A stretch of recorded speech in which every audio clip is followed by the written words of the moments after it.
اب آج کا میرا موضوع ہے شہادت علی رضی اللہ تعالیٰ عنہ۔ اصل میں حضرت علی رضی اللہ تعالیٰ عنہ کی شہادت بھی اسی الفتنۃ الکبریٰ کا تسلسل ہے۔ وہ جو عبداللہ ابن سبا کا پیدا کردہ عظیم ترین فتنہ تھا، اسی کا ایک نتیجہ حضرت علی کی شہادت بھی ہے، لیکن وہ بات ذرا تفصیل سے سمجھنی ہوگی۔ اور اس کے لیے میں ممنون احسان ہوں، حال ہی میں ایک کتاب چھپی ہے، ڈاکٹر سید رضوان علی ندوی، وہ محقق ہیں تاریخ کے، انہوں نے بڑی تاریخی تحقیق کے بعد جو باتیں بیان کی ہیں وہ میں آپ کے سامنے رکھ رہا ہوں۔ عرب میں جنوب مغرب کی کونے میں، جہاں یہ یمن بھی آباد ہے، اس کے اوپر نجران ہے، اسی علاقے میں یمامہ کا علاقہ کہلاتا ہے۔ یہاں ایک قبیلہ آباد تھا، بنو تمیم۔ یہ جو لوگ تھے بڑے کرخت مزاج، جنگجو، اکھڑ، ضدی، اور جس بات کو ایک دفعہ مان لے اس پر اڑ جانے والے اور مر مٹنے والے۔ یہیں سے فتنہ پہلا اٹھا تھا۔ سب سے بڑا جو نئے جھوٹے نبی کھڑے ہوئے تھے ان میں سب سے بڑا تو مسیلمہ کذاب تھا، یہی تو علاقہ تھا۔ اور اس کے خلاف اس فتنے کی سرکوبی میں کتنے صحابہ، 1200 صحابہ ایک جنگ کے اندر شہید ہوئے، جن میں 500 جو ہیں وہ حفاظ تھے رضی اللہ تعالیٰ عنہ۔ تو یہ لوگ جو یہ تھے بڑے زوردار تھے۔ اس قبیلے کے بارے میں حضرت عمر رضی اللہ تعالیٰ عنہ نے ایک بڑی عجیب حکمت عملی اختیار کی۔ ان کو وہاں سے اکھاڑ کر اور ایران کی سرحدوں پر آباد کر دیا، اب جہاں پر جہاد ہو رہا تھا، تاکہ ان کے اندر جو یہ جنگجوئی ہے یہ اب اس مقصد کے لیے استعمال ہو، اب وہ دارالاسلام کی توسیع کے مقصد کے لیے استعمال ہو۔ اور وہ ہوئی۔ حضرت عمر نے 2 چھاونیاں بنائی تھی رضی اللہ تعالیٰ، کوفہ اور بصرہ، کیونکہ ظاہر بات ہے کہ اب جو اسلام کا دائرہ پھیل رہا تھا اور اسلامی حکومت پھیل رہی تھی، اور زیادہ تر جو ہے مشرق کی طرف پھیل رہی تھی، ایران اور خراسان وغیرہ کی طرف، تو اب مدینے سے اس کا کنٹرول اتنا آسان نہیں تھا، فاصلہ تھا۔ تو چھاونیاں بنائیں تاکہ یہ اس سرحد کے اوپر یہ موجودہ مرکز رہے، یہاں فوجیں موجود رہیں، کہیں کوئی بغاوت ہو تو اس کو کچلنے کے لیے وہ قوت فوری طور پر دستیاب ہو سکے۔ یہ لوگ ہیں کہ جو عبداللہ ابن سبا کی فتنے سے سب سے زیادہ متاثر ہوئے۔ ان کی مزاج میں وہ کجی تو تھی نا۔ حضرت عمر بھی ان کا جو ایک مضبوط کنٹرول تھا انہیں دبائے رکھا ہے، اور ان کا رخ جو ہے ایک دوسری طرف موڑ کر اس سے اسلام کو فائدہ پہنچایا۔ لیکن اس کے بعد جب فتنہ جو آیا یہ عبداللہ ابن سبا، تو سب سے بڑھ کر یہی لوگ اس کے ماننے والے، اور انہی میں سے وہ لوگ تھے جنہوں نے جانیں بھی دے دی ہیں، جنہیں حضرت علی نے زندہ جلایا ہے، اس لیے کہ وہ کہتے تھے کہ علی خدا ہے۔ اے علی تم خدا ہو، تم ہمیں آگ میں جلا رہے ہو، یہ تو تم ہمارا امتحان لے رہے ہو۔ وَلَنَبْلُوَنَّكُمْ بِشَيْءٍ مِّنَ الْخَوْفِ وَالْجُوعِ وَنَقْصٍ مِّنَ الْأَمْوَالِ وَالْأَنفُسِ وَالثَّمَرَاتِ۔ اب وہ اس آیت کو اپنے اوپر منطبق کر رہے ہیں۔ تو یہ جو کرخت لوگ تھے، انہوں نے در حقیقت جو ہے عبداللہ ابن سبا کے کردار میں سب سے بڑا رول پلے کیا، اور انہی کے ہاتھوں حضرت عثمان شہید ہوئے رضی اللہ تعالیٰ۔ اور اس کے بعد انہوں نے حضرت علی رضی اللہ تعالیٰ عنہ کو اپنے گھیرے میں لے لیا، کیونکہ انہی کی کثیر تعداد موجود تھی مدینے میں جب حضرت عثمان شہید ہوئے۔ اس کے بعد اب ظاہر بات ہے کہ کوئی نہ کوئی تو خلیفہ ہونا چاہیے تھا۔ حضرت طلحہ سے کہا گیا، انہوں نے معذرت کر لی، حضرت زبیر سے کہا گیا، انہوں نے معذرت کر لی۔ اب ظاہر بات ہے کہ حضرت علی آخر امت کو چھوڑا تو نہیں جا سکتا تھا بغیر امام کے، انہوں نے قبول کر لی، اگرچہ حضرت حسن روکتے رہے کہ ابا جان یہ ان لوگوں کی بیعت جو ہے آپ قبول نہ کیجیے۔ حضرت حسن تو ان میں سے ہیں جو حضرت عثمان کے دروازے پر کھڑے تھے پہرے دار کی حیثیت سے، حسن اور حسین رضی اللہ تعالیٰ عنہ، انہیں تو معلوم تھا فتنہ جو کون لوگ ہیں۔ اس کے بعد حضرت علی رضی اللہ تعالیٰ عنہ نے اسی حکمت سے، جس حکمت کے تحت حضرت عمر نے یہ چھاونیاں آباد کی تھیں، دارالخلافہ بھی مدینے سے کوفہ منتقل کر دیا تاکہ پورے عالم اسلام کو کنٹرول کیا جا سکے اس مرکز کے ساتھ۔ اس کا نتیجہ یہ نکلا کہ اب گویا کہ حضرت علی کے گرد ان لوگوں کا گھیراؤ مکمل. کوفے میں یہی تو آباد تھے، کوفی یہی تو تھے. حضرت عمر نے انہیں لا کے یہاں آباد کیا تھا.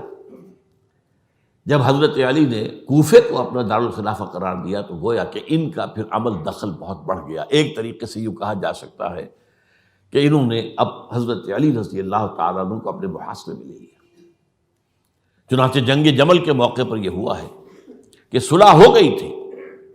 حضرت عائشہ رضی اللہ تعالیٰ عنہ کے جو نمائندے تھے اور ادھر سے حضرت علی، صلح ہو گئی تھی. طے ہو گیا تھا کہ ہاں قاتلین عثمان کو جو ہے اس کو سزا دی جائے گی، قصاص لیا جائے گا حضرت عثمان کی قتل کا. لیکن ان لوگوں نے 10,000 آدمی کھڑے ہو گئے کوفے کے اندر، ہم سب قاتل ہیں عثمان کے، لو قصاص ہم سے اگر لے سکتے ہو.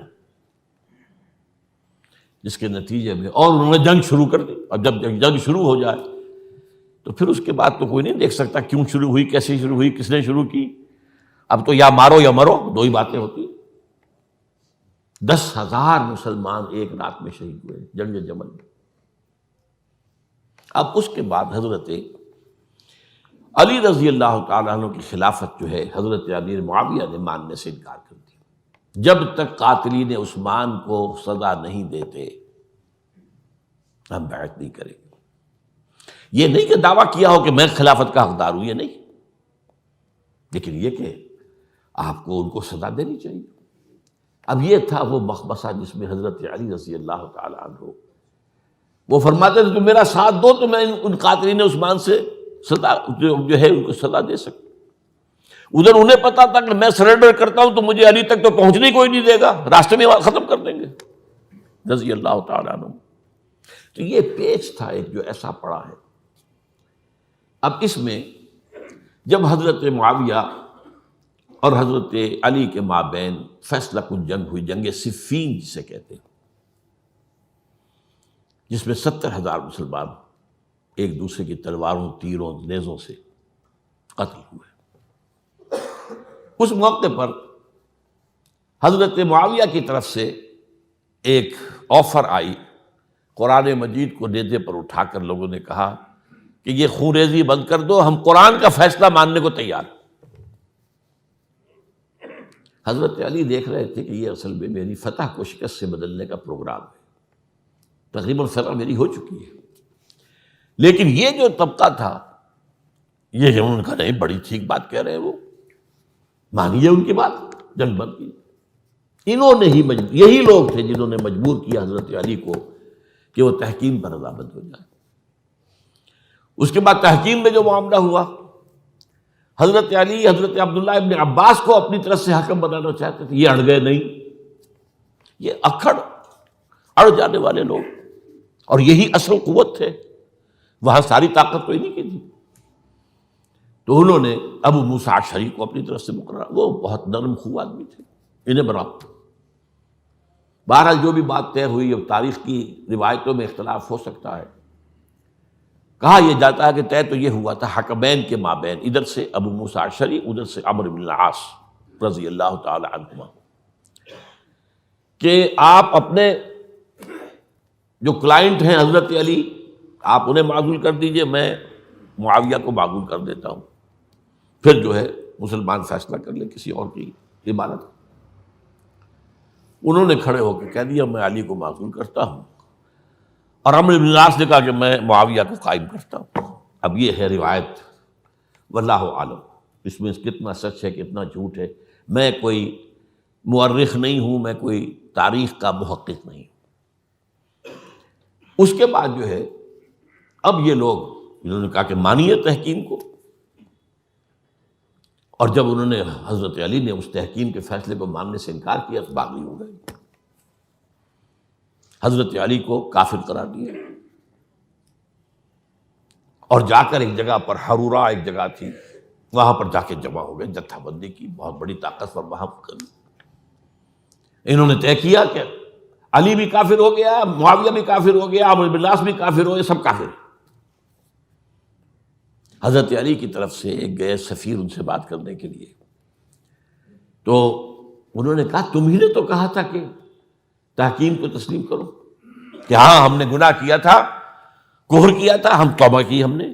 اگر علی بھی مان لے کہ میں نے مان کر کفر کیا تھا، اب میں توبہ کرتا ہوں، تو ہم ان کی بات مان لیں گے. اب حضرت علی اس طرح کا جھوٹ کیسے بولتے ہیں؟ انہوں نے تو کوئی کفر نہیں کیا تھا. بہرحال انہوں نے پھر بھی نرمی برتی کہ دیکھو اگر تم کوئی خونریزی نہیں کرو گے، فساد نہیں مچاؤ گے، تو میں تمہیں کچھ نہیں کہوں گا.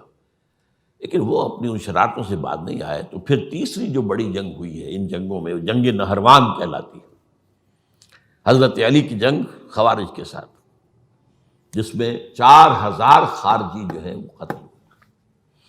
اور یہ بات اب آپ نوٹ کر لیجئے کہ یہ لوگ جیسا کہ اکھڑ بھی تھے لیکن اپنی بات پر ڈٹ جانے والے تھے، لیکن ساتھ ہی دیندار بھی تھے، نمازی اور روزہ دار بھی تھے. یہ اس طرح کے لوگ نہیں تھے کہ جو فاسق اور فاجر ہو. بس یہ مزاج کا ایک ہے، جو بات دل میں بیٹھ گئی اڑ گئے. تو یہ اصل میں انہوں نے پھر فیصلہ کیا کہ اور تو ہمارے بس میں اب کچھ نہیں ہے، ان تینوں کو قتل کر دیا جائے، علی کو بھی اور معاویہ کو بھی اور عمرو بن العاص کو بھی.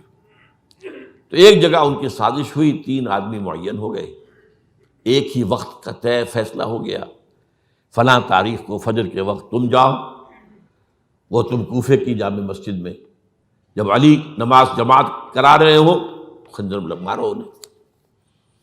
اور یہ اس کا نام ابن ملجم تھا، خارجی، یہ وہی لوگ بنو تمیم کے لوگ. دوسرا جو تھا وہ دمشق میں حضرت معاویہ کو قتل کرنے، شہید کرنے کے لیے پہنچ گیا. تیسرا مصر پہنچ گیا حضرت عمرو بن العاص کو. اب یہ بات اللہ کی طرف سے ہے، یہ تو اس کی مشیت ہے، اس کا فیصلہ ہے. حضرت علی پر وار کارگر ہوا، آپ شہید ہو گئے. حضرت معاویہ پر وہ وار ذرا اوچھا پڑا، زخمی تو ہوئے لیکن آپ کی جان بچ گئی. عمرو بن العاص اس روز مسجد میں کسی معذوری کی وجہ سے، عذر کی وجہ سے فجر میں آئی نہیں سکی، لہذا حضرت علی کی شہادت ہو گئی. اب یہ ہے اصل پس منظر، کن لوگوں نے کیا شہید اصل میں وہ سمجھ لینے کی بات ہے.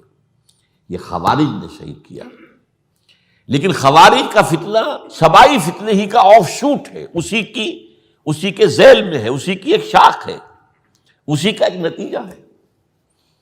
یہ خوارج جو ہے بعد میں بھی ان کی مسلسل جو ہے وہ جنگیں رہی ہیں.